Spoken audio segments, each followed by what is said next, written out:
How to use the new Taskbar Icon Scaling feature in Windows 11. This tutorial shows you how to automatically shrink icons when your taskbar gets crowded. First, right-click on an empty area of your taskbar. After that, click on Taskbar Settings. From there, scroll down and click on Taskbar Behaviors to expand this section. At this point, look for the option labeled Show Smaller Taskbar Buttons or Icon Scaling depending on your build. In the next step, click on the drop-down next to it. Following this, you'll see three options: Never, Always, and When Taskbar is Full. Once done, select When Taskbar is Full if you want icons to shrink automatically only once space runs out. From here, keep in mind selecting Always keeps icons smaller at all times, regardless of how many apps are open or pinned. At this stage, open several apps at once to test how icons scale down automatically as your taskbar fills up.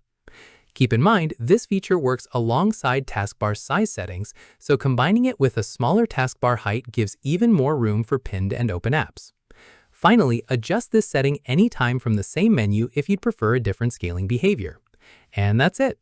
If this guide helped you use the new Taskbar Icon Scaling feature in Windows 11, give it a like, subscribe for more Windows tutorials, and tap the bell icon for updates. See you in the next one.